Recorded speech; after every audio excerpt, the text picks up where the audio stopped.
Hello everyone, this is a Silent Night 5207 fire alarm control panel. These were first produced in the late 1980s and were designed for medium-sized facilities. The 5207 is a microprocessor-based conventional fire alarm panel with 8 initiating zones expandable to 16, 4 programmable relays, and 4 signal circuits. It also features a built-in dialer, upload-download functions, and a variety of option modules, including remote enunciators. So let's jump right into this. For this demonstration, we have a rather busy layout on the table. Starting from the left, we have a PS SATK pole station, a Gentex GMS horn strobe, an ESL 521B smoke detector, a Gentex GOS horn strobe set to high-low, a button, a Gentex SHG horn strobe, and a 5230 LCD enunciator. The 5207 software features a lot of different zone types, and each of these signals activates for a different event. This pole station is a generic fire alarm point and will only activate the GMS. The ESL smoke detector is under a tamper supervisory zone and only activates the GOS horn strobe, and this button is set for an auxiliary alarm which only activates the SHG. So let's begin with the fire alarm portion of the system.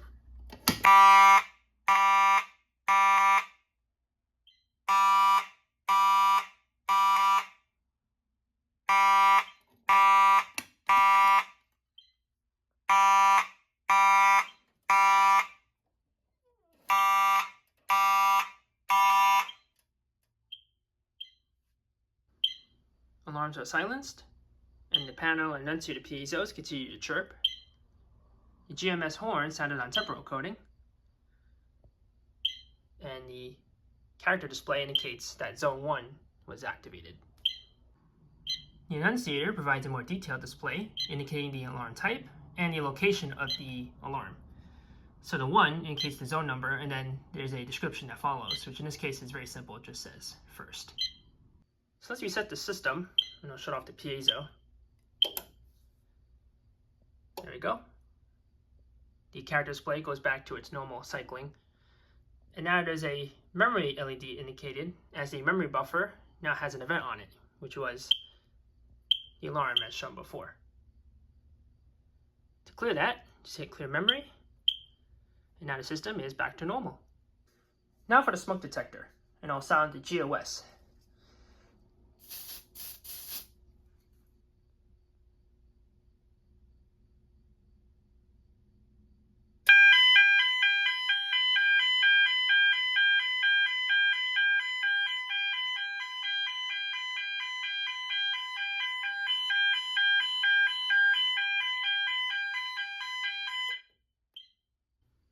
Silenced again. Zone 3 is in alarm now, and the smoke detector's LED is lit as well. On the enunciator, it now says tamper alarm and Zone 3 as the location. Go ahead and reset that again. Aired that out, so it should be okay now. And we can also display the memory. And clear. Now to activate this button, which will sound the SHG, and we can control the system from the enunciator.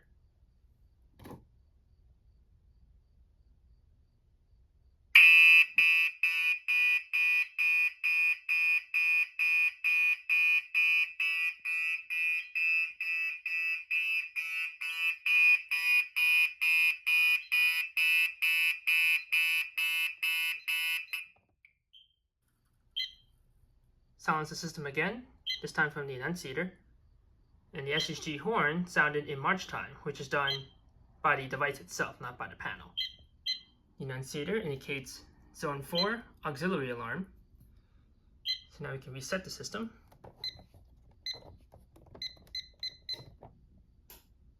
That clears the alarm. There's now a memory event on the system, which is Zone 4. Now we can clear the memory, and the display goes back to normal. The 5207 uses a rather tall but shallow cabinet. It's generally on the larger side compared to a lot of smaller conventional systems. With the door closed, there's the 7-segment character display and some LED indicators. There's a large label here indicating the model number, some information about each of the zones, details about the indicators, the segment display, warning, verification details, a few more precautions, and some electrical ratings for the panel. Here's a look at the inside. At the bottom is the 5197 power supply. It's a switching type power supply, and it connects to the main board and powers the rest of the system. There were a few variants of the 5207. There was the 5204, which was released a few years later. It's a smaller 4-zone panel, and it looks similar but functions quite differently from the 5207. It does not have a built-in dialer either. It was an option module. And the 5204 used a transformer power supply instead of this switching power supply. There was also a 5206 panel, which is similar to the 5204, but it has a slightly different circuit board layout and uses the switching power supply of the 5207. The 5206 is rather obscure, and seems Silonite made this board specifically to be rebranded by other companies. On the power supply, here's the AC input. There's a piezo back there. The 5207 can be either a 24 volt or a 12 volt system. The jumper is set on the 24 volt selector. There's 2 connectors for batteries. Each battery has its own pair of harnesses.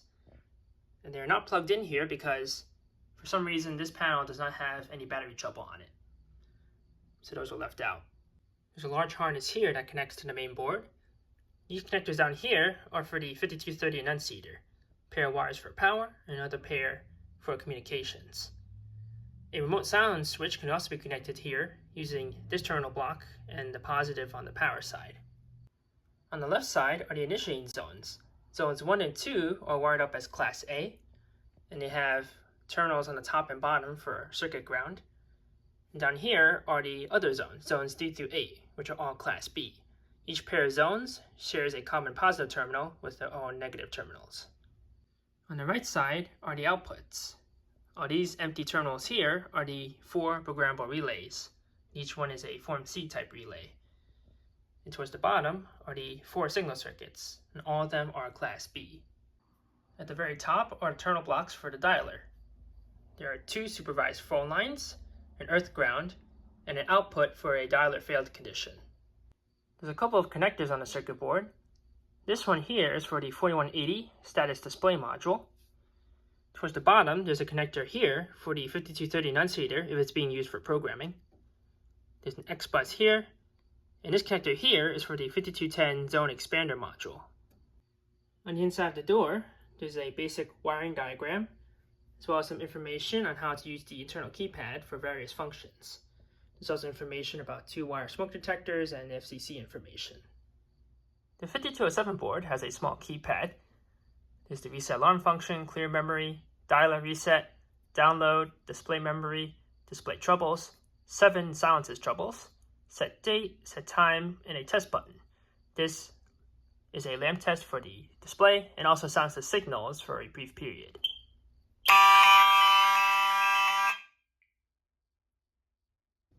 To conduct a fire drill, hit 20 enter and enter the code.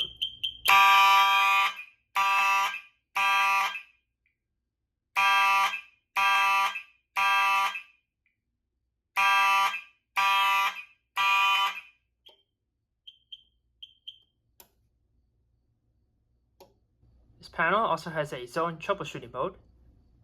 Enter 25 enter and enter the code. And now we are in troubleshooting mode.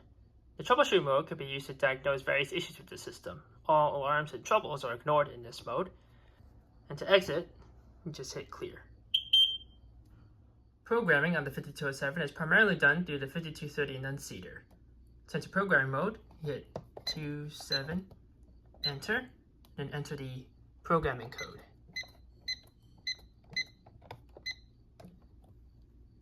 And now we are in programming mode. The programming interface on the 5230 goes in steps. To go to the next step, just press enter. To jump to a specific step, you press the silent step button and then the step number desired. The first step here is power up conditions. 2 digits to set. The first digit sets whether there's a bell test upon restoral, and the second digit sets whether a report is sent on power up mode. Step 2 is what devices are enabled. And there are 8 digits that could be set here. 0 is for the dialer. This is supposed to be on, but it's not being used in this system. 1 is for a printer. 7 is for a 24-volt system, and the manual says not to touch this option. And digits 2 through 6 are not used. Step 3 is for various system options. Digit 0 is for cadence pulsing of bells.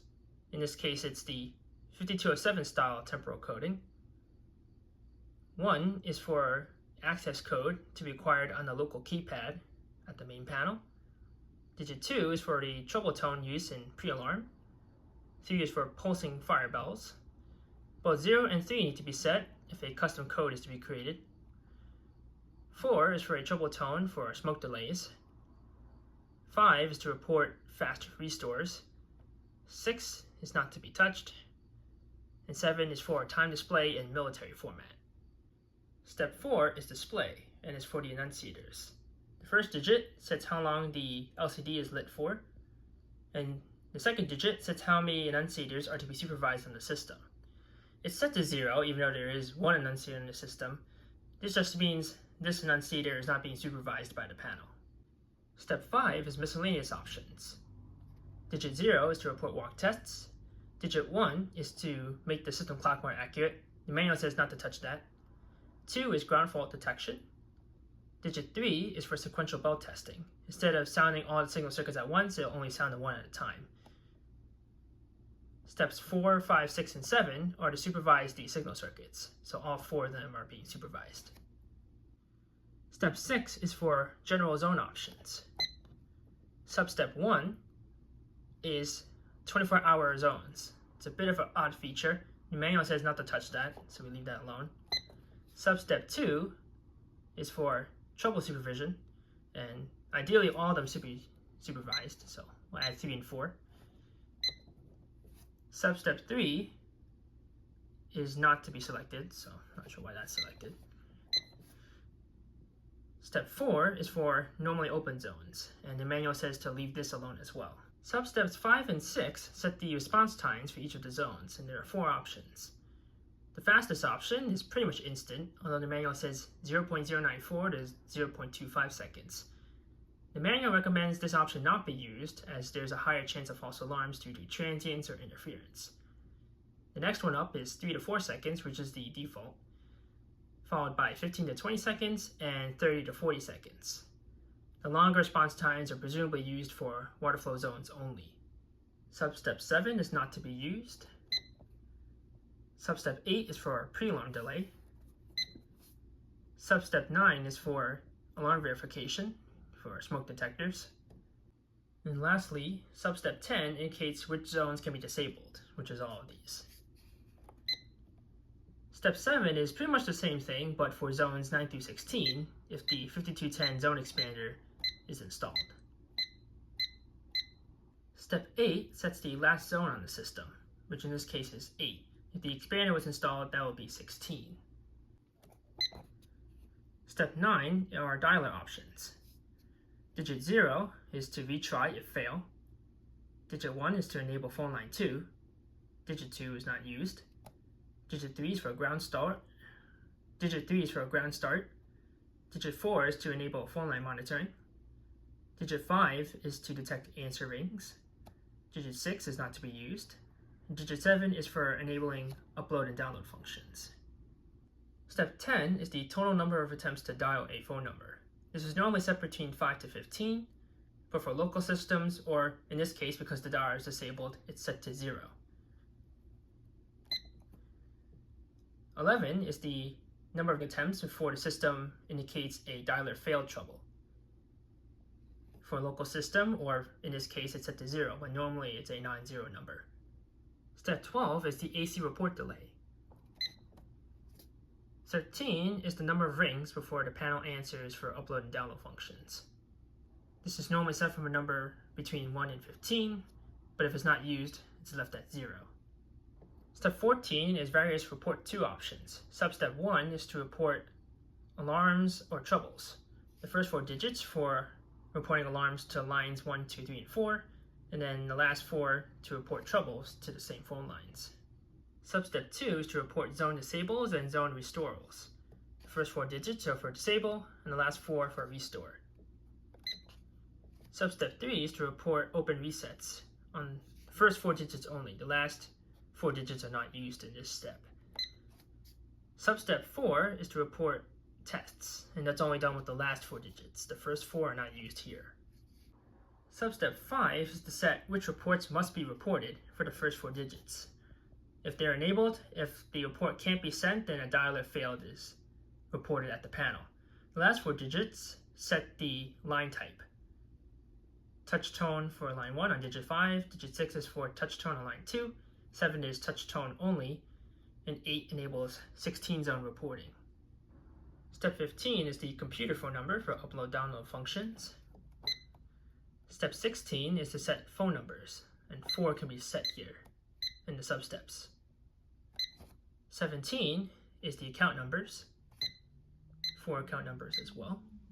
Step 18 is for formats for each of the accounts, and there's many different account types, and they're all displayed in the user manual. So the substeps are just to set the format for each account. Step 19 is line control for each of the accounts. Digit 1 is to use line 1 only, digit 2 is to use line 2 only, and digit 3 is for 9000 direct line, which the manual says not to use. All the other digits are not to be selected for this option. The substep is for each account. Step 20 sets the various system delays and timers. Substep 1 is the automatic signal silence delay. Substep 2 is not to be touched, according to the manual. Substep 3 is the pre-alarm delay. Step 4 is the alarm verification delay. And step 5 is the smoke reset delay on reset. There's also substep 6, which is not to be touched, according to the manual. Step 21 is the test time for the dialer.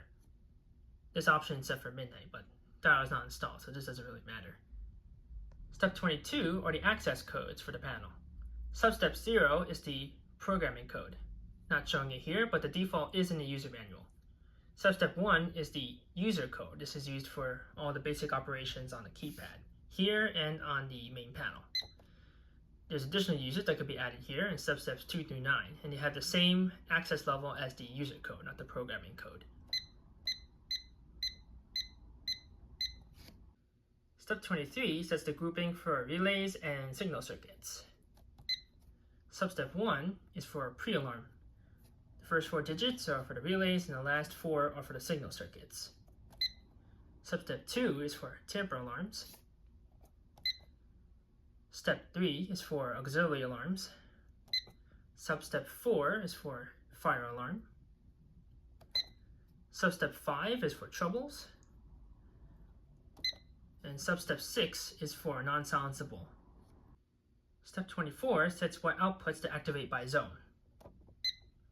Substep 0 is the fire drill. In this case, all signal circuits, but none of the relays. And then the rest are for the zones. Zone 1, 2, 3, 4, and so on. As well as the additional zones if there's the zone expander module. Step 25 sets the zone type. Substep 0, again that's the drill. The first digit indicates the audible signal type, and then the second digit indicates the actual zone type. So on zone 1, it's set to 8, which is fire signals, or no automatic silence. And the second digit is set for a regular fire zone. There are many different zone types on this panel, including a panic alarm, tamper, sprinkler supervisory, undefined auxiliary, water, heat, cold, a local zone, and there's also a unused option, which shouldn't be selected for any of these. So zone 3 is a tamper zone, and zone 4 is a auxiliary zone. And the rest of the zones are just regular fire or water flow. Step 26 sets the description for each of the zones. There's a predefined library of words to use to describe the zones for the keypad here. And each zone gets its own descriptor.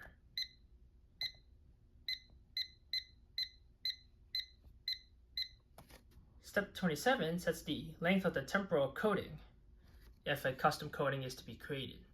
The maximum is 32. And step 28 sets the bits. So each bit that's selected here is when the signal circuit is on, and when they're not selected, they're off. So this is a very basic standard temporal coding, but this can be adjusted as needed. And if the length is set to 32, then the additional bits can be set here. And that is it for programming. To go back to normal mode, just press step twice and clear twice, and the system is now back to normal. And that is it for the Silent 5207. These panels will be discontinued by the mid-2000s, being replaced with the 5208. As of recording, all Silent conventional fire alarm panels have been discontinued. Customers will either replace their panels with an addressable system or a Firelight conventional panel, such as the MS-10UD. Nowadays, the 5207 is slowly getting replaced with more modern systems, although they can still be found in the field on occasion. Any panels that are found online for sale tend to carry a very high price tag. Nonetheless, if you happen to acquire one of these panels, the 5207 is a solid, although somewhat dated, conventional fire alarm panel. It does have a built-in communicator and a variety of different programming options, including features for setting a custom code. However, programming options can only be made on the 5230 annunciator, which itself is an expensive accessory. The closest alternative would be the smaller 5204, which can be programmed from the main keypad, and while it does not have the same options or a built-in dialer, it functions very similarly to that of the 5207. In any case, if you have any questions or comments on the 5207, feel free to post them below. But until next time, have a nice day.